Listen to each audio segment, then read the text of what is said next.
দেখানো যাক আমাদের আজকে নবমী স্পেশাল দুপুরের রান্না।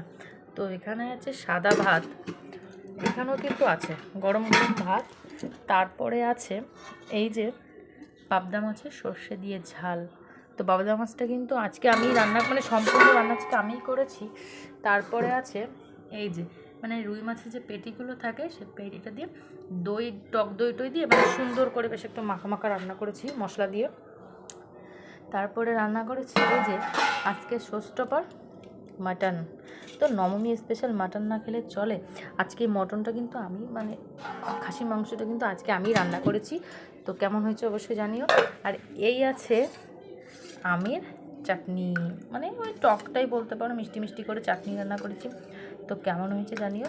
তো আর সঙ্গে আছে শসা, পেঁয়াজ, টমেটো আর লেবু, এই হচ্ছে স্যালাড। তো আজকের আমার রান্নাগুলো এই হচ্ছে আমার রান্নার মেনু। তো কেমন হয়েছে অবশ্যই কমেন্টে জানিও। টাটা।